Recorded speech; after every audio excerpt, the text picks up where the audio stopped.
Hello, I'm Julie Thompson. Welcome to the Plymouth Select Board Candidate Interview. I want to take a moment to thank our candidate for participating in this interview and collaborating with PAC TV to bring this informational programming to residents and voters this election season. Let me first explain the format. Today, Everett Malaguti will be interviewed. Everett will have 2 minutes to introduce himself, speak about his background, his qualifications, and why he's running for office. He will then be asked a series of questions, which will be an exchange between himself and me. Each question and answers should go 3 to 4 minutes. He will then have 2 minutes for a closing statement. His responses and closing statements will be timed as well. Everett will see the clock on his screen. Let's get started with the opening statement. Everett, are you ready? You have 2 minutes. Yes, I am. All right, go ahead. Hello, my name is Everett Malaguti. I am running for Plymouth Select Board for 2021, and I would like to introduce myself as being a fourth-generation resident of Plymouth. My family goes a long way in town from the Malaguti Brothers Construction Company that helped with the renovation of the old town hall on Lincoln Street when it was converted from a school to a town hall in the 50s. And my other side of the family, that the Brassaris, who also helped build parts of Plymouth as well too, with the little shoes that used to be a massive attraction in Portage Park back in the 80s. And I would like to say that I've been very involved with the community. I always listen to all sides of an argument before I come beforehand, and actually respect all sides and respect all the residents and taxpayers of town, as we all collectively want the same goals to come about. I have been a member of numerous committees in town, from the Revenue Idea Task Force to the local steering committee in North Plymouth, to also chairing the Natural Resources and Coastal Beaches Committee for at least the past 5 years, and also vice chair of the Energy Committee for at least the past 2 to 3 years. I have proudly served as a town meeting member for Precinct 1 for the last decade, and I continue fighting and advocating for the residents and taxpayers, as there are numerous issues in town that they don't always become aware of, but they all are affected in the same way. I would like to state that I have a loving family that raised me well from Okay, that's 2 minutes. I got to cut you off. You've reached your 2 minute Sorry opening. about You could finish in your closing statement if you'd like. Okay, question 1. Fiscal responsibility is always an issue for town governments. The town budget grows every year. How do you balance the financial needs of the town against the financial burden on the residents? Let's go back and forth on that one. So that's actually a really good question.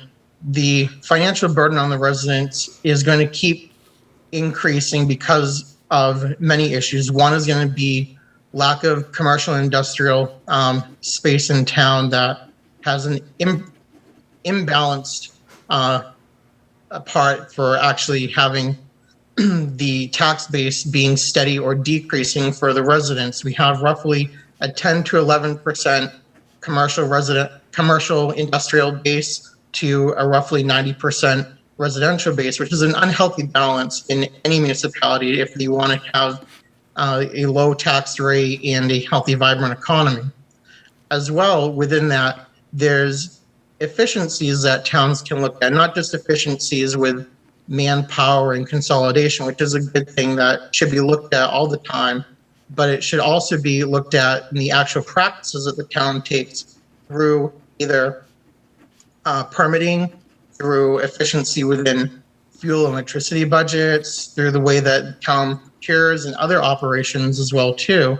And there's many other issues that I have been in touch with from either a town meeting perspective, a committee's perspective, especially from the Revenue Idea Task Force, which wasn't just tasked for looking at new revenues, but looking at finding new revenues within existing means by saving the taxpayer dollar and using that to fund other initiatives in the town that they didn't prior have in the beginning. Okay, so commercial development would obviously help the tax base. Is there any other form of income that a town like Plymouth can look at other than commercial development? Well, the town can always look at certain types of taxing through either licenses, pilot agreements, which are payment in lieu of taxes. They can look at shared agreements with either nonprofits or even other municipalities or state and federal organizations for a sharing cost approach. You get some of the needs that they want while not actually burdening the taxpayer with the full bill. There's also the cost saving approaches too. One would be for the electricity budget. So using high efficiency means for electricity, whether in the buildings, streetlights, etc., is one way that the town can easily go forward and cut a large chunk out of its bill. That also has grant opportunities for it. So those measures won't be full borne on the taxpayer. They'll reap the benefits by cost savings that can then be used to pay for other services that have been lacking in the town. Okay, great. Thank you. Very good. Let's go into question number 2. What aspect of our town government needs fixing the most? What needs fixing the least? And do you feel that Plymouth has outgrown its current form of government?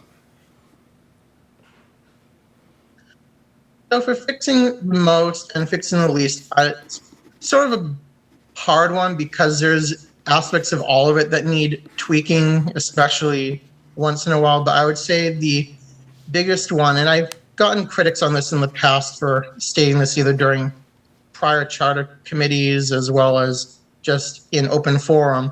And I think that the easiest approach to fix some of the issues is that town meeting, the size of it should be reduced, not drastically, but I feel that the 9 people per precinct, that I enjoy more voices being heard instead of a smaller voice. But I think to actually right size it so that there's a better appropriation of ideas per people that want to and competition, that I think town meeting needs to be reduced a bit so that there's a better debate setting instead of having the time of people stating that they need to have an actual change of government. It should be fixed as best as possible first, and if that doesn't work, then it should be looked at to change the form of government, but not just in one foul swoop. So for town meeting, are you saying that you think there should be less precincts or less people representing each precinct?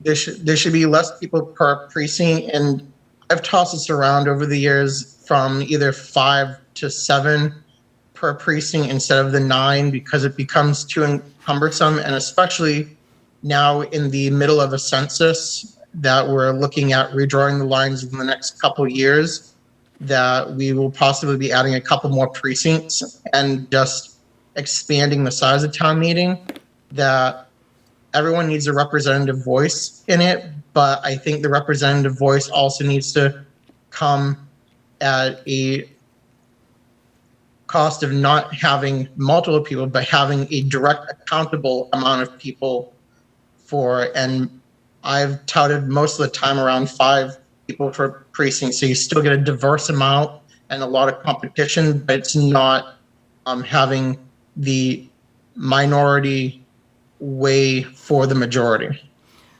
Okay, and just in the last 30 seconds on that point, would critics say to you, well, then you're having fewer and fewer people making decisions for a bigger and bigger town, and is that fair? But how do you counterpoint that by having less people representing each precinct?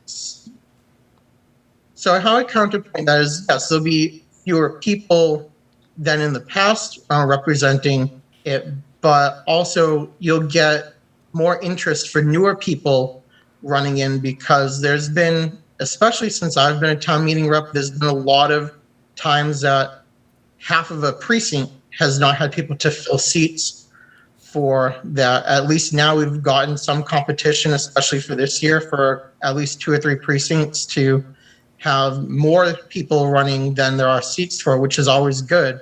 You want to have competition of the seats for that because you want to have ideas brought forward and not just the likability of a person, they need to also like the ideas and how a person is going to better the town for the residents that they have in their neighborhood. Okay, got it. Let's go to question 3. Turnover of sitting members of a board can be a positive or a negative. What are your thoughts on this?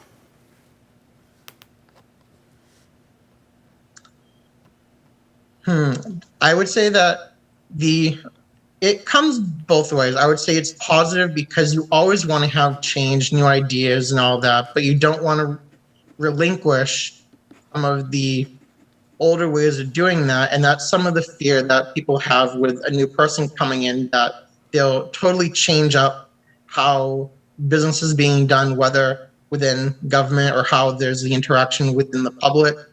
But you also want to embrace new ideas at the same time and have a collective mix of not just new but old people or even familiar people within the community that have power on elected boards, so they get all different aspects from all socioeconomic backgrounds and from all different villages and aspects of business. Okay. And for the select board in particular, because those 5 people need to know so much about so many subjects, and the learning curve must be immense to actually sit on the select board. How do you fit that into the response about how there should be turnover on a board?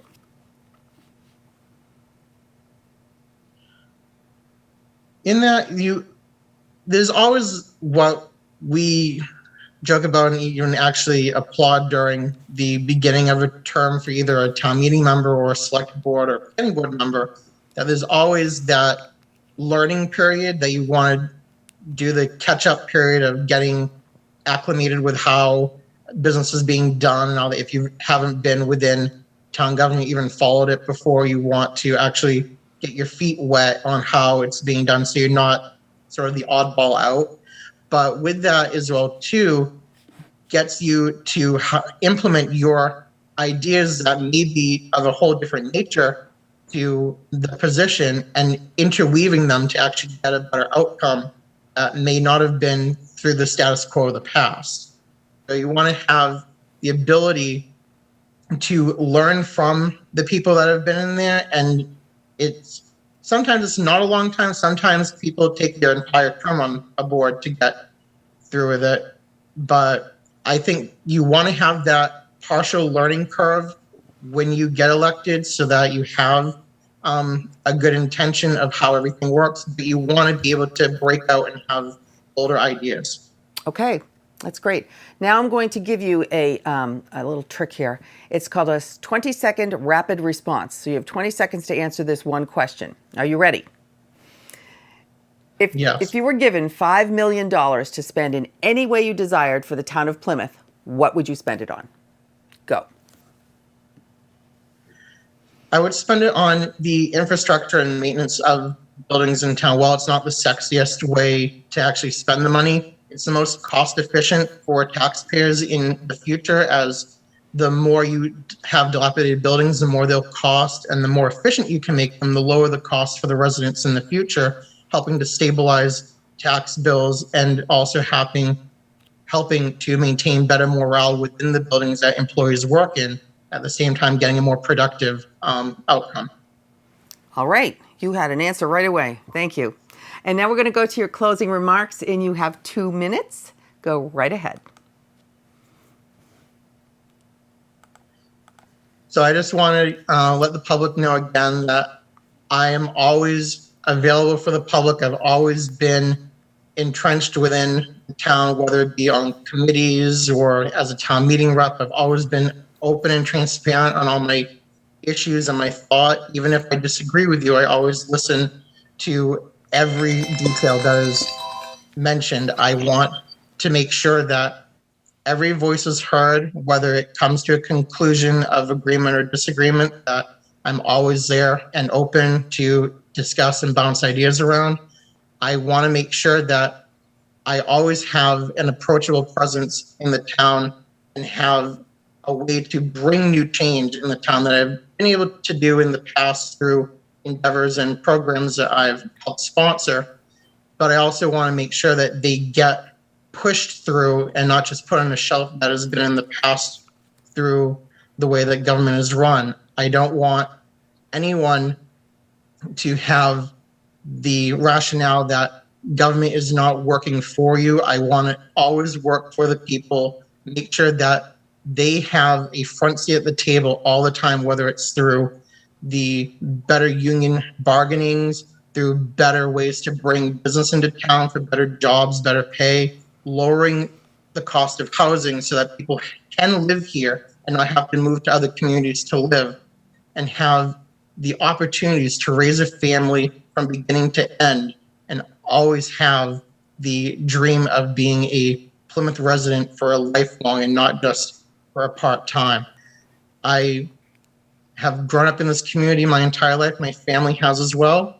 I want to keep that happening for future generations of my family as well as others, and I hope that you elect me in May. Thank you.